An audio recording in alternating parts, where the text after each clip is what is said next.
Hello friends, this is the new next generation Toyota Tacoma 2024. Toyota has now shown a new teaser.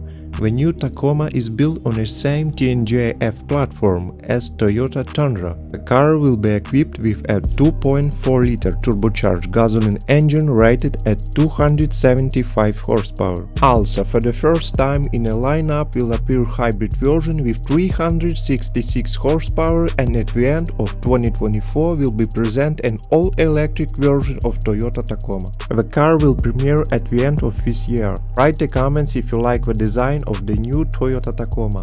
Thanks for watching, subscribe to the channel and see you in the next videos.